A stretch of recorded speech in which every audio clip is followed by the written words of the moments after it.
Greetings, everyone. This is Six Path Weeb, and I warmly welcome you to my channel. Today, we delve into the next thrilling installment of our fanfiction journey. What if Naruko became an Amazon queen, not a Hokage? Part 3. Based on the story available at fanfiction.net, this unique narrative reimagines the Naruto universe through a bold and powerful new lens. Disclaimer: the content presented on this channel is intended solely for entertainment and discussion purposes. I do not claim ownership of any anime footage featured in this video. All rights and credits remain with their original creators and copyright holders. Now then, without further delay, let's begin. Chakra and celestial magic were diametrically opposed forces, one a gift from the divine, the other born of ancient mysticism. Since childhood, Naruko had been taught to remain wary of the Amazonians. Their chronicles were marked with tales of conquest and unrelenting strength. Still, she understood the terms of the ancient accord her ancestors had forged, a peace treaty signed on a sacred, neutral plane said to rest between realms of divine and arcane, untouched by either. Queen Hippolyta and the youthful sovereign, Uzumaki Kazuya, once stood face to face, shaking hands beneath the skies of that tranquil land, vowing that any who would break the oath would face exile and dishonor. For generations following that pact, the Uzumaki and Themyscirons lived apart in harmony. The Uzumaki concealed their island homeland behind whirling tides, much like the Amazons who vanished into myth and mist. But a prophecy lingered, that both bloodlines would one day clash, bringing about their mutual undoing. To Artemis, a proud Amazon warrior, such a prophecy was nothing more than foolishness. That is, until a fateful moment when an unfamiliar alien being descended, carrying a trembling Princess Diana in his arms. Artemis watched in stunned silence as their princess, once indomitable, shuddered in distress, her form overwhelmed by the residual effects of a mysterious seal. A mark left by none other than Naruko Uzumaki. Although their queen decreed against retaliation, Artemis could not suppress her determination. Her sisters, too, shared her resolve. Naruko was believed to be the last of her lineage. Some whispered that if Naruko were removed from the equation, the pain of the past would be laid to rest. And yet, fate had different plans. Celestial light, invisible to ordinary eyes, surged across the skyline of Gotham, a soft golden current that meandered through every alley and avenue. Artemis, guided by her arcane senses, followed the ethereal flow until it led her directly to the source of the energy she sought, Naruko's demonic chakra. They descended silently. Naruko had been asleep when her window shattered, rousing her in a flash of startled confusion. 7 Amazons had gathered at her bedside, weapons raised. But Naruko only smiled. "Your stars cannot guide you here," she said softly. And then, a blinding light enveloped the building. The structure erupted into smoke and debris. Artemis lay among the wreckage, dazed by the sonic aftermath. Through the ringing in her ears and the haze of crumbled stone, she called out for her sisters, only to find them scattered beneath piles of rubble. She let out a cry, not of rage, but of heartache. Had they been abandoned by destiny itself? Princess Diana awoke with unease. An ancient bond among Amazonians caused them to sense each other's distress, no matter the distance. This time, the sensation was overwhelming. Her suspicions were confirmed when Batman summoned her to Gotham. "I don't see anything," Diana murmured. Batman held up a blade, one unmistakably forged from Amazonium. Diana's expression darkened. "What happened here?" "Your people confronted Naruko. She was prepared. They walked into a trap," Batman explained with gravity. Diana's fingers curled tightly around her lasso. "They went after her, and she defended herself. Not even my mother will be able to restrain those who seek retaliation now." Batman led her through the ruins. This was the bedroom. The explosion began here. From the arrangement of the room, it's clear she knew they were coming. He met Diana's eyes. "I don't care for your conflict. My concern is for Gotham. Your sisters initiated this, and Naruko simply survived." Diana's jaw tensed. "She may be alone, but we are many. We will not falter." She turned to leave, her heart heavy with unanswered questions. "I must return to Themyscira before the Queen hears of this." As Diana soared into the sky, Batman watched her vanish into the clouds. There was something he hadn't told her. Naruko had left a hidden message. One that could ignite the very war Diana sought to prevent. Now, while Diana rushed to halt the tides of conflict, Bruce had a far more urgent task: to find Naruko before another encounter occurred. Whether it was to protect her or prevent further escalation, he didn't know. Only that she was in danger. Then came a haunting realization. How had they discovered her location? And had Naruko ever truly been there at all? Dash. The whispers had grown louder lately. Naruko tried everything, telepathy, meditation, even sealing techniques, but nothing silenced them. Echoes of her ancestors haunted her dreams, ancient memories from long-gone clan leaders. Oddly, she found solace in their presence. Some even offered guidance. Still, the Amazonian pursuit troubled her. If they would confront her while she slept, she had no choice but to disappear. She wandered through the forest until she arrived at a quiet clearing. A voice in her mind whispered again, "It's here." "There's nothing," Naruko whispered aloud. But the magic, yes, she could sense it now. She closed her eyes and extended her chakra outward, bathing the environment in subtle pulses of energy. Though sensing had never been her strength, it had its moments. After another surge, she felt it, an invisible structure pulsing with energy too sacred to ignore. The air shimmered with divine enchantment. From a seal on her arm, Naruko summoned her staff. Mist coiled around her as the ancient stave formed in her hand. The Staff of Essus, a relic once believed to be myth, came alive with luminous blue runes as she focused her energy into it. When she struck it against the earth, the world around her rippled. Reality bent, and the veil lifted. In the blink of an eye, she vanished into the swirling darkness of another realm. Dash. Tower of Fate. A place adrift in time and space, the tower had stood for ages beyond count. Said to house relics of unimaginable potential, it shifted constantly in shape and scale, ungraspable by ordinary perception. Clarion the witch boy tapped his foot impatiently. "Are we there yet?" he muttered. Kent Nelson sighed. "You never did appreciate patience." "Make him quiet," Clarion snapped, motioning to Abracadabra. "Mute," Abra said with a wave, and a glowing collar fastened itself around Kent's throat, silencing him instantly. Kent's eyes gleamed with secret hope. He had sensed something, a presence. Perhaps a young force, powerful enough to bring balance. Clarion sneered. "What did you do?" Abra activated the collar's stun feature. Kent convulsed slightly, but his spirit endured. He wouldn't give up, not now. He had succeeded in his task. They were coming. In a distant realm blanketed by an endless frost, Kid Flash shivered, his teeth chattering as the cold seeped through every fiber of his suit. The group was growing increasingly frustrated, with no exit in sight from the frigid expanse. All except Aqualad, who seemed oddly at peace in the icy atmosphere.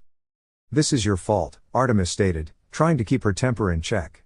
"We almost got ourselves roasted back there, all because you refused to believe." Megan tilted her head, confused. "You don't believe?" "Of course not," Kid Flash admitted. "Magic isn't real." "Is that so?" Aqualad replied calmly. "Then how do you explain where we are?" "I don't know," Kid Flash muttered, throwing up his hands. "Maybe this is just a pocket dimension or something." His tone grew sarcastic. "Oh, come on. You seriously think magic is real?" "I come from Atlantis," Aqualad said plainly, as though that was more than enough explanation. "And I run faster than sound." "Doesn't mean I believe everything," Kid Flash answered, his eyes scanning the empty horizon. "If we don't get out of here soon, we'll all freeze." "Speak for yourself," Superboy added confidently, his alien physiology offering far more resistance to the environment. "What's that?" Megan whispered. All eyes turned to a floating staff in the distance. Kid Flash smirked. "What, you think that's some old wizard's wand?" Artemis stepped toward it. "Maybe it is." Before she could reach it, Kid Flash zoomed ahead and grabbed it at the same time she did. They both held the staff for a moment, then in a flash of light, they vanished. The remaining team members stared in disbelief. Did they just disappear?" Superboy asked. Megan looked around, visibly concerned. "How do we get out of here?" "That might be a clue," Aqualad replied, pointing to a radiant streak of light descending from the sky.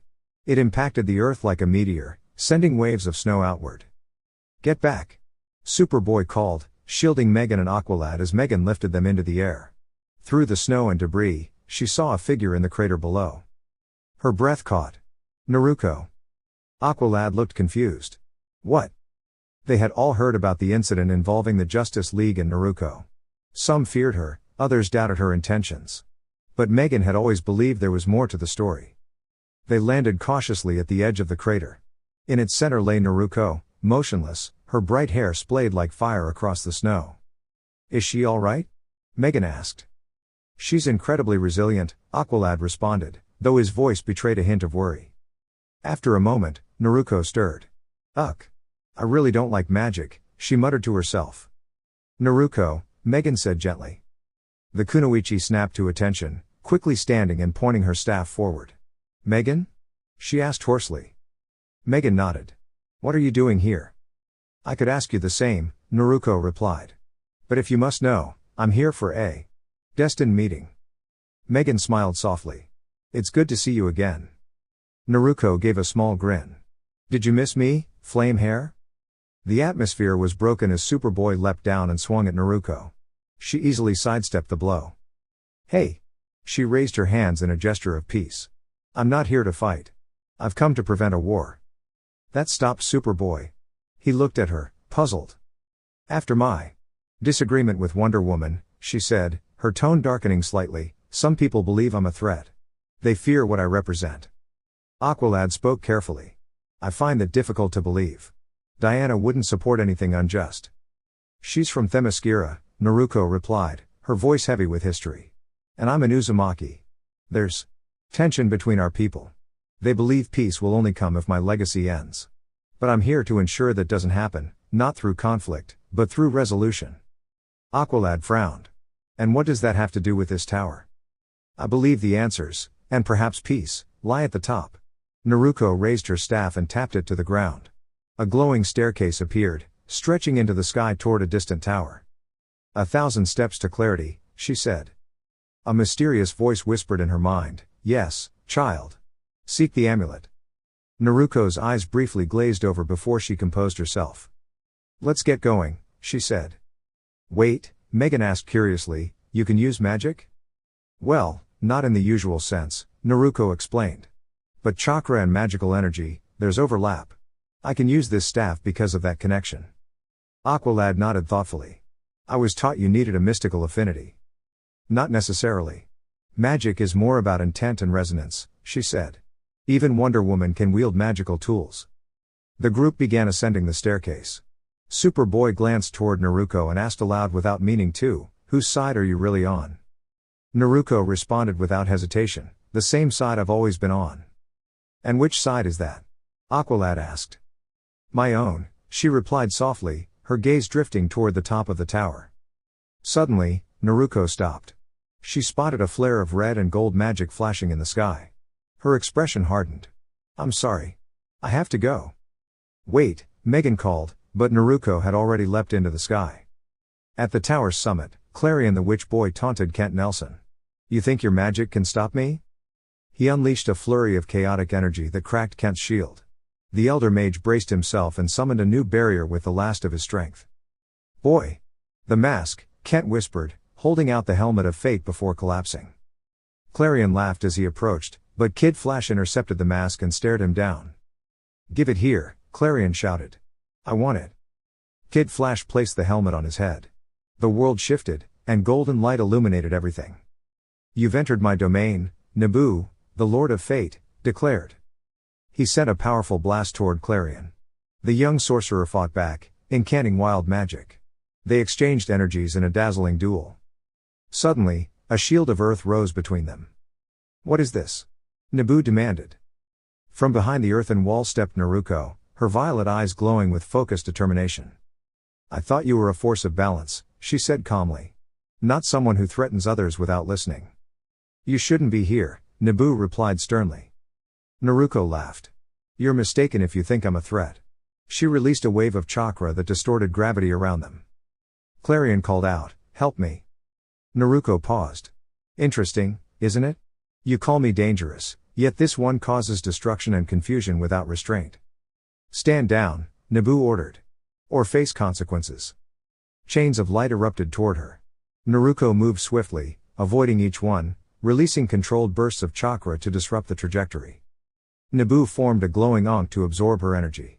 A blast struck her, and she fell back, winded but not broken. I need to find the amulet, she thought. Chains surrounded her like a sphere, tightening with intense pressure. Still, Naruko's will remain strong. A voice echoed in her mind, this is only the beginning. She barely had the clarity of mind to summon the staff once more, infusing it with her chakra. Nabu narrowed his eyes, he had assumed victory was within his grasp. Yet, the young Kunoichi had conjured a powerful mystical artifact to counterbalance his divine energy. A radiant burst of blue and gold lit the sky, flooding the air with a dazzling brilliance that made it nearly impossible to see. From within the glow emerged hundreds of Naruko clones, each charging with purpose, wielding a variety of weapons. The being of order should have been able to dispel them with ease, but something prevented his magic from taking effect. His attention locked onto the real Naruko among the advancing figures. He recognized the engravings carved into the staff she held, an unmistakable sign. It was then that he realized she possessed one of the rarest and most unpredictable magical items in existence, the Staff of Essus. "You channel chaos," Nabu remarked with restrained curiosity. Naruko furrowed her brow. "I do what I must to survive. I didn't come here to fight." Nabu's presence surged forward as his magic attempted to enter her mind. Naruko's mental defenses were impressive for someone without formal psychic training, but they were not enough to fully resist his influence. Her eyes briefly glazed over as she felt his presence invading her thoughts. "You wish to negotiate?" he asked, his voice calm. "The amulet of Anubis. In exchange for the Staff of Essus," Naruko replied, her voice strained but firm. Nabu countered, "You ask for what cannot be given." Naruko responded sharply, "I could always offer this to Clarion. I imagine he'd be thrilled to see one of his favorite artifacts again." Nabu remained silent for a moment. The implication was clear. "I cannot relinquish an instrument of order," he said at last, his tone unyielding. Naruko's expression shifted as she anticipated his next move. When Nabu lifted his hands to initiate another spell, she split a portion of her shadow clones into a diversionary unit while detonating the others to create a massive veil of smoke. Nabu could trace the magic signature of the staff as Naruko soared into the air. He followed swiftly, leaving behind the amulet secured around Kent Nelson's neck. Naruko's goal had never been conquest. The amulet of Anubis had one key function she desired: it could render its wielder undetectable to magical sensing. A fierce contest of magical will erupted. Naruko, wielding a tool of chaos, and Nabu, armed with order, exchanged techniques in a clash of philosophies. Yet neither could overpower the other. A voice echoed in Naruko's mind: her clone had succeeded. "Boss, I got it." Naruko dove toward the ground, her sudden maneuver catching Nabu off guard. His teleportation spell couldn't adjust in time. When he finally reappeared, he found himself encircled by Naruko's clones. At the center of the chaos stood Naruko, gently removing the amulet of Anubis from Kent Nelson. As Nabu prepared to react, she threw the staff toward him. Her voice rang out clearly. "An Uzumaki keeps her word." Before Nabu could respond with his binding spell, Naruko held the amulet tightly and whispered a single, powerful name. Amun-Ra. The amulet glowed with brilliant gold light. Despite all his efforts, Nabu could not penetrate the barrier it created. In the next instant, Naruko was enveloped in a swirl of golden particles. She vanished in a shimmer of magic. Gone. Nabu couldn't trace her energy. He was left bewildered. How had she known about the tower? About the amulet? About the delicate balance between chaos and order? He would have to reflect on these mysteries. But first, he had other matters to attend to. There were people who still needed help. Elsewhere, Diana had returned to Themyscira after several days. Upon arrival, she found a formal gathering in session. Artemis knelt before Queen Hippolyta, her voice steady but respectful. "I beg your forgiveness, my queen. My actions were taken to protect our people." "You defied my command," Hippolyta responded, her tone heavy. "He harmed the princess. He branded her with his mark of cruelty. I could not stand idly by." "And what did your retaliation accomplish?" Diana asked, visibly upset. "You've ignited conflict." Artemis stood defiantly. "He turned against you. He violated the treaty. Sisters, will we allow this affront to go unanswered? Uzumaki Naruko is the last of her clan. If we end this now, there will finally be peace. Who stands with me?" There was a brief pause before a collective cheer rose from the crowd. The Amazons raised their weapons, voices united. Artemis faced the queen once more. "We can win this, my queen. Her presence is a danger to us all." "I will not allow war to resume," Hippolyta declared. A voice from the council challenged her. "You fear one girl?" Hippolyta replied, "Have you witnessed her in battle? Her strength is unparalleled." The queen's hands tightened on her throne, weighing the heavy responsibility of leadership. "Naruko Uzumaki is not to be harmed. The treaty remains intact." Artemis lowered her gaze but protested, "The Grand Council must cast the deciding vote." Hippolyta turned to the assembly. All opposed to this motion? Only a few hands rose. The rest stood with Artemis. A faint smile crossed Artemis' lips. Her path was clear. Prepare yourselves, she declared. To battle. Diana's frustration erupted, her fist struck a temple pillar, stone dust falling around her. You call this justice? You're condemning us all, she said, glaring at Artemis. You forget how much chakra she commands. She can fight for 100 days straight. And she isn't alone. Artemis stood still. We can find her, Artemis insisted. I already did once. Queen Hippolyta warned, after what happened, she'll take every step to remain hidden. And how would she manage that? Another council member questioned. A gentle voice from the temple's entrance interrupted. Hera stepped forward, radiating divine presence. By using the amulet of Anubis, she said softly. All present knelt in reverence. Hippolyta looked up anxiously. That relic is under the protection of the Lords of Order, is it not? We can no longer see her, Hera answered solemnly. Impossible. A council member cried out. She means to destroy everything. Hera's expression darkened. She reaches for what must remain beyond her grasp. And what is that? Diana asked. Family. Diana's breath caught. Naruko sought the impossible, a way to restore those she had lost. The myths of resurrection, of forbidden power, echoed in her mind. She remembered how Themyscira itself had once been restored by ancient magic. Hera's voice was resolute. She must be stopped before she changes everything. Artemis bowed. The divine sanction had been given. Diana ran from the temple, her heart troubled. Hera's smile had chilled her. The final Uzumaki. What did it truly mean to oppose her? Despite her efforts, and Batman's leads, Naruko remained elusive. Zatara's magic failed to locate her. Adam detected no chakra traces. Only one clue remained. Batman had found something. In Japan. Now Diana stood at a quiet monastery deep within the forests surrounding Kyoto. The building was abandoned, silent. She looked around in frustration. I've heard you were looking for me, came a calm voice from the shadows. I heard you've been looking for me. Courage was second nature to Diana, a trait ingrained in every fiber of her Amazonian heritage. She feared no one, save for the gods themselves. Yet, when Naruko materialized from thin air, bypassing every magical defense Diana trusted, a flicker of apprehension sparked within her. Still, true to her warrior nature, Diana unsheathed her blade and lunged forward. A misjudgment. Amun-Ra. Golden bindings burst from Naruko's form, wrapping around Diana like a living tapestry. Don't mistake my appearance for a sign of submission, Naruko said calmly. Diana struggled as faint traces of energy sparked around her. You tread on the sacred soil of the Shinto. Your deities hold no sway here. I came to speak in peace, Diana responded sternly, tension in her voice. And yet it was you who struck first, Naruko replied, her expression unreadable. You harmed my sisters, Diana said, her voice trembling with restrained fury. With a cry, she shattered the bindings and pointed her blade to Naruko's throat. Why shouldn't I strike you down right now? She demanded. Naruko glanced down calmly, her own blade already resting just above Diana's heart. She exhaled. You have my sincerest regret. I believed they would return unharmed. I didn't anticipate what would happen. Diana peered into Naruko's violet eyes, there was no denying the sorrow hidden beneath the surface. It stirred something within her, a reminder of their shared past, of trust and camaraderie frayed but not forgotten. You've ignited a conflict, Diana said, her voice low and firm. A battle that threatens to consume either Themyscira or you.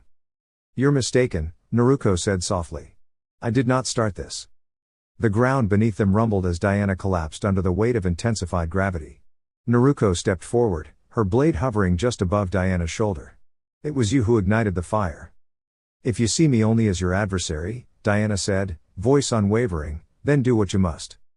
Naruko paused, surprised. What? Diana stayed where she knelt. I am Princess of Themyscira, daughter of Zeus. If I truly stand as your greatest threat. End it here. Her words held no venom, only resolve. Naruko's expression shifted. Her blade wavered. The energy pressing down on Diana faded. She looked up and gently lowered Naruko's weapon. We are not enemies. You deceived me, Naruko murmured, stepping back. Diana stood, placing a hand gently on Naruko's cheek. In hindsight, I regret how I acted. When you appeared, I was clouded by old beliefs. But I saw your heart, Eventually. Naruko's voice barely rose above a whisper. You were trying to protect me? I had nothing to gain by lying, Diana replied with sincerity. She looked down at her arm guards and whispered something in ancient Greek. My sisters now pursue you. Hera commands them. I already know, Naruko replied. Diana blinked. How? Naruko smirked, holding up the amulet of Anubis. This gives me glimpses of those I've connected with through chakra. Not full control, just insight. That's how you've always been ahead, Diana mused. But why tell me this? Naruko tossed her a gold ring, set with a black onyx stone etched with kanji. You'll need something to prove your trust to Batman. Wear that, it allows us to communicate. What will you do now? Diana asked. Don't. A beam of red-hot energy struck Naruko, sending her flying backward. Diana.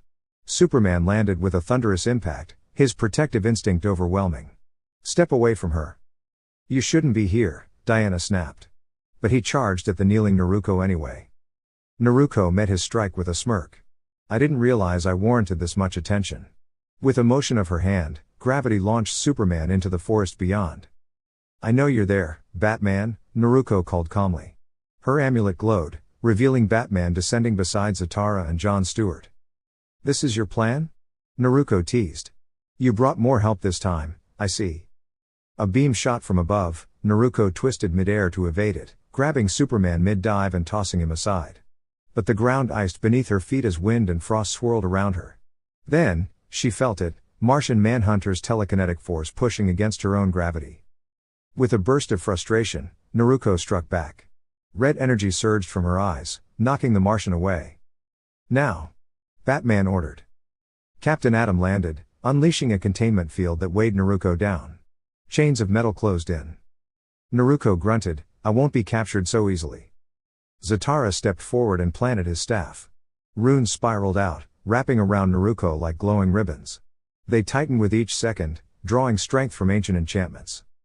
Still, Naruko laughed, a light, eerie sound. The League fell silent, unsettled by its tone. Captain Atom asked, What's so amusing, kid? Naruko struggled but smiled. You really thought I came here alone? A canister clattered to the ground, releasing thick smoke. Captain Atom waved his hand to disperse it, but it was already too late. Darkness began to seep through the cracks in the containment. Batman watched, puzzled. Then, a cloaked figure emerged briefly, a girl, veiled but unmistakably powerful. Zatara gasped, Trigon's essence. And in a flash, Naruko was gone. The field emptied, the chains crumpled. Batman clenched his jaw. Superman slammed his fist into the ground in frustration. Zatara remained motionless, deeply disturbed. Diana, however, stormed forward, grabbing Batman by the collar and slamming him against a tree. You told me I'd be able to speak with her. Peacefully. I knew she'd reveal herself to you, Batman replied calmly. Diana frowned, and why is that? You're not just her teacher, Diana. You're her anchor. Diana froze. Batman continued, ask yourself why she reacted so strongly. She felt betrayed, Diana whispered. She cared for you more than anyone else.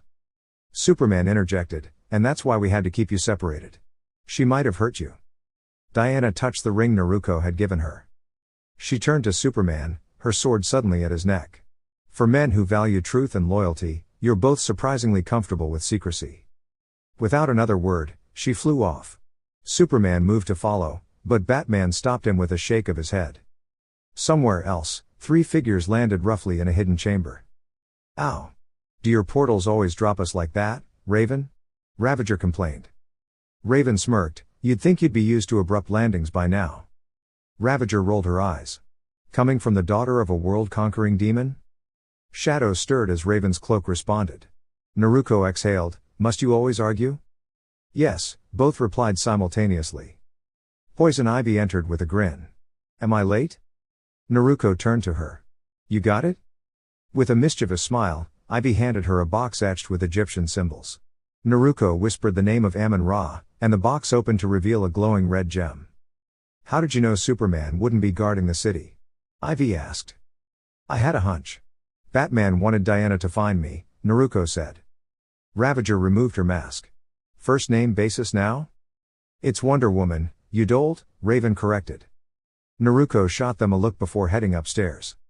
As he disappeared, Ravager grinned at her teammates. I bet they've got history. I can hear you, Naruko called out, but the girls just laughed. Upstairs, Naruko finally had a moment of quiet. She sat on her bed, frustrated. Diana had knelt. For her. She didn't expect that. She looked at the Eye of Osiris, the second piece of her puzzle, and placed it over the amulet of Anubis. Nothing happened. She repeated the chant. Still nothing. You said that was all I needed, she muttered. A whisper echoed in her mind, ancient and harsh. Foolish child. Osiris's gem works only with Isis's fragment. Naruko rubbed her temples. She returned the gem to its box and placed it atop the amulet, wondering aloud. Now what? Naruko smiled thoughtfully. Just a hunch, she said. She began to chant softly, and the box responded, glowing with a powerful golden red light. Naruko watched with curiosity and determination as it shimmered and intertwined with the necklace in her hand. A radiant flash filled the room, momentarily blinding her, and when the light faded, an exquisite necklace lay before her, reminiscent of the regal adornments worn by ancient pharaohs. Crafted from pure gold and encrusted with evenly spaced crimson gems, the necklace was adorned with intricate hieroglyphics. Naruko vaguely recognized them as symbols representing the names of 3 revered deities. She placed the necklace around her neck, and a familiar wave of power surged through her, only now it was magnified 1,000-fold compared to when she had worn the amulet of Anubis alone. It felt as if she had truly become one with the mystical energy it held. A focused smile crossed her lips. 3 down, 2 more to go. Well done, young one, came the chorus of whispers echoing within her mind. Naruko winced slightly from the sudden surge of mental noise but quickly silenced the connection, an ability she was thankful Clarion had taught her. She was beginning to understand the true scale of power that beings like Clarion and Fate, now known as Atom, possessed. Naruko knew she couldn't defeat them directly. Captain Atom in particular, whom she initially believed to be limited to energy manipulation, was far more powerful than she had anticipated. Lex Luthor had explained, with no shortage of pride, that Atom could influence both strong and weak nuclear forces. Today, she had felt the overwhelming presence of his quantum field, and it reminded her of someone else she once knew. To control atoms as if they were simple building blocks, that was a level of mastery that even Naruko hadn't attained. She was glad that Atom worked alongside the Justice League. The idea of facing someone with his capabilities in battle sent chills down her spine. Part of her even wished someone with that level of power was an ally, someone who could reshape reality on a molecular level. Naruko sighed, pinching her nose in thought. Her mind drifted to her current team members, 3 of them now, well, soon to be 4. She remembered meeting Rose Wilson just the week before. Flashback. Rose Wilson dodged a swipe from an attacker before grabbing his shirt and expertly flipping him onto the pavement. In one smooth motion, she disarmed him and restrained his wrist. Where is it? She demanded. Where is what? A figure stepped out from the shadows of the alleyway, clad in a heavy suit of armor with a reflective visor. How had she not noticed his presence? He raised a hand, revealing a small book in his grasp. Looking for this? He asked calmly. Rose immediately drew her pistol. Put it down if you know what's good for you. With a mere gesture, she was suddenly thrown back against a nearby wall. Growling, she fired her weapon, emptying the chamber, but each bullet froze inches from the armored stranger. Impressive aim, he commented. I've been observing your work. I'm not interested in being watched, she replied sharply. You've been in this city for 3 months now. Searching for someone. This ledger holds your final clue. I wonder what would happen if I destroyed it. A gentle flame danced at his fingertips. Rose tensed. What do you want? I want you to join my organization. What's in it for me? A life outside the influence of your past, he replied, tossing the ledger to her. She caught it effortlessly. So, do we have a deal, Rose Wilson? Or should I say, Ravager? A smirk appeared on her face. As long as I get to stay busy, I'm in. She instinctively knew this wasn't a man one refused. Russia was getting dull anyway. The man extended his hand, and she shook it firmly. What do I call you? She asked. Cage. We should leave, he said, glancing around. The authorities are on their way. You're not scared of a few officers, are you? She asked, raising an eyebrow. Not at all. But I doubt you're ready to face the entire Justice League. She hesitated for a moment. Whether it was curiosity or concern, she couldn't tell. What's this organization called? She finally asked. A subtle smile formed under his visor. Akatsuki. Rose raised an eyebrow. Dawn? That name's definitely symbolic. Think about it, he said cryptically. She rolled her eyes. Great, he was one of those. Dash. End flashback. Raven had found Naruko, not the other way around. Naruko remembered the night clearly, how a quiet, trembling teen had knocked on her door, asking for help. Ravager nearly launched an attack the moment Raven tried to speak. The girl had a definite habit of acting before thinking. Apparently, Raven was the daughter of a powerful entity named Trigon. At first, Naruko was skeptical, but then a dark shadow emerged, trying to capture Raven. Against her better judgment, Naruko allowed her to stay for the night. Then there was Ivy. Brilliant, eccentric, and a bit unpredictable, Ivy constantly mumbled about how at peace she felt in Naruko's presence, as if Naruko was somehow connected to nature itself. Naruko hadn't had many options, so she let Ivy stay as well. There would be more time to recruit once the last 2 relics were secured. The new necklace gave her a stronger link to the remaining pieces, not just a vague sensation, but exact locations. If she had the time, Naruko might have found it amusing to watch Rose spend a week searching for a hidden temple in the vast Sahara. But time was short, and if Naruko knew anything about Batman, it was that he had likely already noticed the artifact disappearances. Sudan was her next destination. Dash. Next day, Mount Justice, 6 a.m. Batman entered the headquarters with a serious expression. While he had been tracking Naruko's movements, several other important items had gone missing. Thankfully, none had been taken from Gotham, yet. Zatara had verified the pattern, though the magician remained deeply unsettled by something he had encountered in Kyoto. He warned Batman that the thief wasn't after money or notoriety. These items, though priceless, were not being sold or traded. They were being collected, for a purpose. What that purpose was remained unclear, but Batman was certain of one thing: he wouldn't allow the final 2 pieces to vanish. He had assigned Zatara to trace the unknown item, while he himself would ensure protection of the one held in Gotham. He had just the right team in mind. Stepping into the training hall, Batman raised an eyebrow in silent amusement. Several teens were sparring, practicing hand-to-hand techniques with precision. Robin and Artemis were in a competitive match, exchanging agile moves and defensive maneuvers. Pride swelled in Batman as Robin effortlessly spun to dodge a powerful kick and followed up with a clean sweep that landed Artemis on the mat. Laughter rippled through the group as Artemis glared at them. Batman's expression shifted to concern. She still hadn't been fully accepted. He decided to intervene before things escalated. He cleared his throat loudly. Cough. The team turned sharply, surprised by the Bat's sudden presence. Many of them silently wondered how he had managed to approach without being sensed. I have a mission for you all, Batman said, prompting everyone to stand at attention as a holographic globe flickered to life behind him. Several high-profile thefts have taken place across the globe. Each incident has involved the loss of a powerful magical artifact. He gestured to the hologram, which zoomed in on a familiar landmark. The next theft is predicted to occur tonight at the Gotham Museum. The last piece of a rare magical collection, the Bow of Ra, is currently housed there. Individually, each artifact is extremely valuable. Together, they're priceless. Supergirl will be assisting with protection efforts tonight. Wally raised his hand. Can't we just move the bow somewhere safer? Batman replied, the museum has agreed to Justice League protection but refused to relocate the artifact. Robin asked, what makes you think the theft is going to happen tonight? Calder nodded in agreement, curious as to how Batman could be so sure. Batman's tone grew serious. The pattern suggests urgency. The individual or group behind these heists appears to be in a rush to complete the collection. It's a strong instinct, but one I trust. He tapped a control and displayed a video feed from the Metropolis Museum. The footage showed a security guard approaching a display case and breaking the glass. He seized the artifact inside and hurried out. Outside the museum, the man handed it to a hooded woman who appeared to vanish into the earth beneath her. She can influence minds, Batman explained. That's why Miss Martian must remain close at all times. Superboy scoffed, mind control and teleportation? We can handle that. I don't see why we need Supergirl. Just then, Supergirl's holographic image appeared with a faint smile. Would you like to remind everyone what happened the last time you underestimated a telepath? Superboy frowned. The last incident with a telepath had not gone in his favor, and he remained silent. Supergirl's smile widened slightly. We've got a lot to prepare.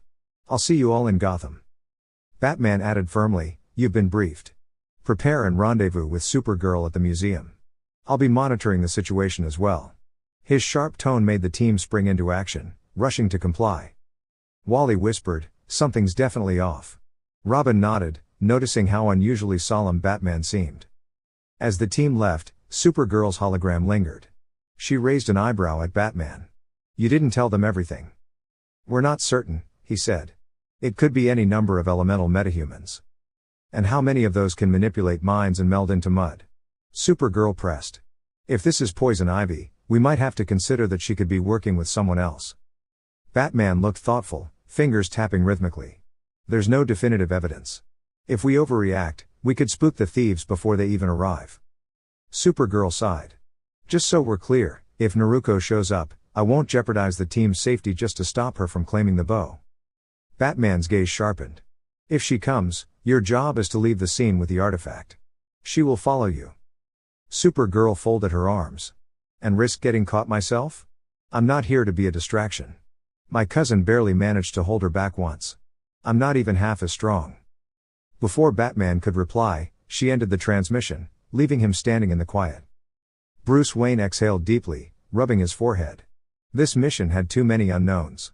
He needed help. Pressing a button on the console, he said, "Adam.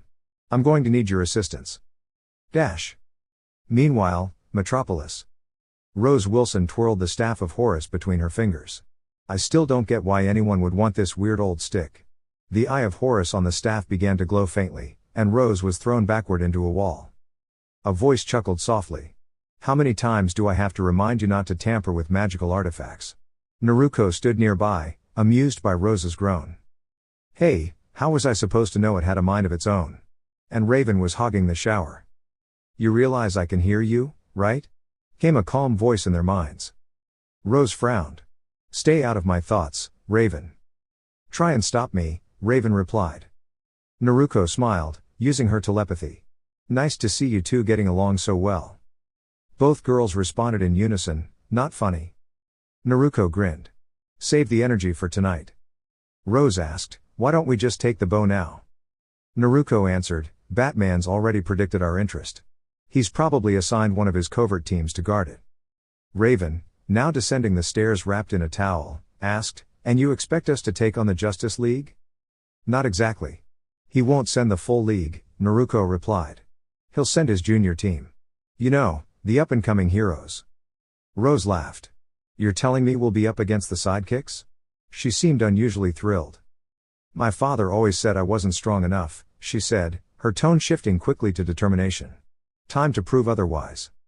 Naruko sighed while Raven murmured, "Someone clearly has unresolved parental issues." Naruko added, "You are weaker than them, though." Rose grabbed her sword and narrowed her eyes. Naruko clarified, "Unless you've got kryptonite lying around, Superboy won't be easy to deal with." Rose grinned mischievously. "You'll see. I've got a surprise for them." Naruko didn't press further. "Get ready and meet me in Gotham. Timing is everything." Her plan depended on Batman remaining unaware of her involvement. She'd prefer not to run into Superman or Captain Atom unless absolutely necessary. Unfortunately, it seemed others were now aware of the heists too, one in particular with a rather feline disposition. Dash. Later, Gotham Museum. Night had fallen. The museum closed, and the team set their plan in motion. With Batman's technology, they had discreetly placed microscopic cameras across the museum. Each was equipped with infrared vision, ready to detect any intruder, even in smoke. Miss Martian was cloaked from sight, hidden in plain view to ambush anyone who might attempt entry. The rest of the team observed from a control room. Supergirl soared above the museum, monitoring from above. Unseen by the young heroes, another invisible figure stood guard inside, Captain Atom. He watched Miss Martian with a calm but disapproving gaze. To him, this was work for seasoned heroes, not students. Suddenly. Crash. Alarms blared across the building. Shards of glass flew in all directions. Captain Atom tensed, confused by the lack of a clear source.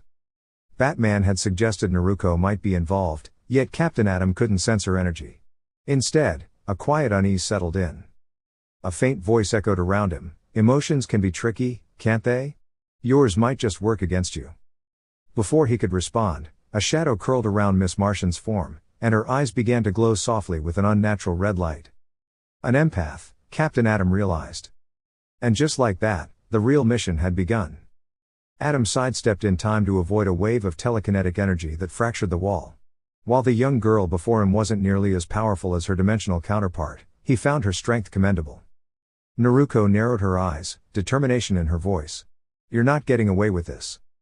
Captain Atom calmly raised his hand, enveloping her in a quantum containment field. The energy gently subdued her consciousness. The door swung open as the team burst in. Wally's expression was tense. "What did you just do to her?" Captain Atom remained composed. "She was under the influence of a powerful empath. You need to keep your minds clear and stay alert." Calder stepped forward, his stance guarded. "And how do we know you're not someone in disguise?" To demonstrate his authenticity, Captain Atom transmuted several glass displays into a reinforced alloy. "Is that sufficient proof?" Calder gave a short nod. "Good. Pair up. If anyone starts acting strangely, contain them before they lose control." The team exchanged glances. "Who's going to monitor Superboy?" Captain Atom's gaze turned toward the impatient teen. "I'll handle him. Now go. Whatever's causing this disturbance, it's close." Superboy hesitated. "Couldn't you neutralize the energy instead of confronting it?" Captain Atom's voice became firm, though never unkind. "My abilities are not for experimentation. I only use them when it's absolutely necessary." Before Superboy could respond, a containment cloth gently wrapped around his mouth. Atom leaned in. "Find the source. Bring it to me." He was intrigued. The darkness they faced had no molecular structure. It felt intangible, as if it existed in a separate dimension entirely, perhaps the astral plane. That realization brought a deep concern. He had just temporarily neutralized their only active telepath. Suddenly, a mass descended from the sky at near hypersonic speed. Dash. Moments earlier, above the battlefield. Supergirl hovered silently, her vision scanning across infrared and atomic spectrums. Everything appeared normal, until her comms went static. Something had disrupted the channel. It was revealed that Miss Martian had been manipulated by an empathic force. At least Captain Atom was handling it, so she thought. Suddenly, a voice whispered in her ear, "Surprise." Before she could react, a masked figure emerged from shadow, striking with a sword. Supergirl turned, recognizing the masked white-haired girl, a clear resemblance to Deathstroke's combatants. The attack stunned her, but the Kryptonian quickly recovered and retaliated, grasping her opponent by the collar. Though the strike had weakened her, Supergirl's abilities allowed her to begin regenerating immediately. Then another voice whispered from behind. "Even Kryptonians have limits." Two glowing blades pierced her back. Kara gasped, her senses overwhelmed. The blades resonated with unusual energy, slowing her regeneration. She turned her head in disbelief. "And Naruko?" Naruko's expression was unreadable. "You were in my way." With a focused pulse of energy, she sent Kara spiraling downward through the air with a sonic burst. Rose observed with a smirk. "I like this new you." Naruko suppressed a deep sigh. She couldn't falter now. Not with so much at stake. Her principle remained, protect those she called family, no matter the cost. Dash. Meanwhile, above the city. Captain Atom had sensed Kara's energy plummeting. He phased through the museum ceiling, catching her before she could crash. Something was wrong. His metallic hands detected subtle yet powerful distortions in her energy field. Chakra. That wasn't possible, yet it was unmistakably there. Naruko had done this. Captain Atom's energy surged in quiet fury. He drew out the foreign chakra, helping Kara's healing process accelerate. Her vitals stabilized. He had held back before. He wouldn't do so again. He gazed down toward the museum, determined to prevent further chaos. Launching skyward, his quantum field expanded. He could feel the chakra in the air, dense, turbulent. He summoned a localized gravitational well, drawing in all foreign energy. All except Naruko. "You should know," came her voice, now enhanced and metallic, "gravity is just one of the forces I command." Captain Atom appeared beside her in a flash. "That wasn't my intention." Before Naruko could react, he trapped her within his extended quantum field. "There is no tolerance for such behavior," he stated with precision. Naruko struggled, the pressure immense. "You think they'll trust you after this?" Atom's voice echoed with control. "I'm not here to gain trust. I'm here to restore order." He began absorbing her chakra. Everything that makes you what you are, I can deconstruct. But Naruko focused her will. Chakra burst around her in waves. I control fundamental forces too. You're not the only one. Captain Atom raised a brow. Gravity is the weakest. Crack. Naruko's power surged. Her eyes shimmered with celestial gold. A staff appeared in her hand, two opposing energies swirling within her body in unstable harmony. She struck the ground, and from that impact, radiant red chains erupted, spiraling toward Atom. He disintegrated them, but his control faltered. You see it now, she said, your power isn't flawed. But your precision is. Captain Atom's quantum aura flared as he transformed nearby atoms into shards of NTH metal. Naruko responded with a signature move, Shadow Clone Jutsu. 1,000 clones appeared in unison, each wielding an identical staff. Crimson energy crackled as they gathered power. Let this be known, Shin, Amatsu Mikaboshi. The skies trembled. Heat surged beyond calculation. The NTH metal fragments couldn't withstand the blaze, and Atom's field began to unravel. This wasn't ordinary chakra, it was chaos incarnate. Atom expanded his quantum field to shield the city below. The explosion that followed wasn't physical, it was a molecular ignition. Every molecule of air had been charged with chakra. Captain Atom absorbed most of it, but the instability fractured his field. Naruko knew she had a brief moment. He lunged forward and hurled the disoriented Atom high into the sky, buying herself precious time. She turned to her clones with a slight grin. That's how you outmaneuver an opponent that can't be beaten. One of the clones smirked. Then technically. She was never unbeatable. Naruko sighed, releasing the clones as their shared memories merged into her own. She turned her gaze toward the museum. She had to retrieve the bow before reinforcements arrived. But something felt off. She couldn't sense Rose or Raven.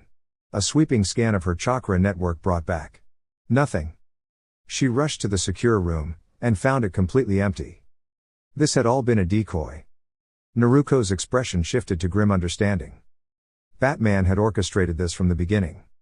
They hadn't just taken the bow, Rose and Raven were missing as well. Naruko closed her eyes and focused, attempting to connect to them through the enchanted rings, but no link could be formed. With both hands gripping her twin blades, Naruko stood silent, her emotions simmering beneath the surface. An otherworldly flame, dark and intense, ignited at her feet, spreading across the earth like a storm of shadows. You took something important to me, Batman, she said, her gaze fixed directly into the surveillance cameras in the room. There will be consequences for this. Batman's voice echoed from the intercom, steady and cold. You'll never see the bow or the girls again. Naruko's voice shifted, it no longer carried the tone of the young warrior they had once known. It echoed with an ancient and unnatural resonance. Then I will become the very force you feared I would. The dark fire responded, no longer bound by the rules of ordinary flame. It surged through the machinery, along the walls, and throughout the structure, leaving behind nothing but ash and silence. By the time the Justice League arrived, the museum had already been reduced to scattered ruins. Zatara quickly recited a spell, water to black fire, his magic swirling in elegant patterns.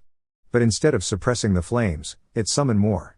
Such immense energy, he whispered, pushing himself harder until, at last, the fire quieted, though it left him nearly drained. Batman stood silently before the scorched remains, his jaw clenched with intensity. Now do you see? He asked the League members beside him. Uzumaki Naruko must be contained. We can't risk leaving her unchecked. The others nodded slowly, though not all were convinced. His eyes locked with Wonder Woman's. She looked back, disappointment clouding her gaze. Without a word, she launched herself into the sky, disappearing into the distance. He knew then, he had lost his strongest ally. She was already on her way to Naruko. Superman turned toward Batman. Where did Diana go? Batman remained silent, holding her communicator in his hand. Superman's heart sank. I should have seen this coming, he admitted with a sigh. Bruce began, this may work in our favor. Clark raised a hand sharply. Enough. You've done more than enough already. You nearly put my sister in danger. And now you've pushed Diana away. The faint glow in his eyes served as a quiet but undeniable warning. The conversation was over. Batman leaned back against the cold wall of the command center. Why couldn't anyone else see what he saw? Naruko's relentless pursuit of mystical artifacts, her alliances with unpredictable forces, it all spelled disaster in his eyes. He believed he was right. The Uzumaki lineage harbored something deeper, something ancient. His old teacher's words echoed in his mind, a restless mind is most easily manipulated. BZZZT. His communicator buzzed. A new message appeared on the screen, and with it came a fresh wave of frustration. The mission had only been partially successful. Someone else had reached the bow before either side. The version recovered from the museum had been a clever decoy. With resolve tightening his features, Batman turned back toward the Batcave. He didn't notice the rippling shape silently forming behind him. From the shadows, an ink-like figure emerged, its toothy grin stretching unnaturally wide. Humans, always too sure of themselves, always so easy to deceive. Everything was unfolding just as it had planned. That wraps it up for now. If you found this content valuable, don't forget to engage, like, share, and subscribe to stay updated with the latest drops from 6path Weeb. Activate notifications so you never miss an upload. Until next time, stay tuned, stay upgraded.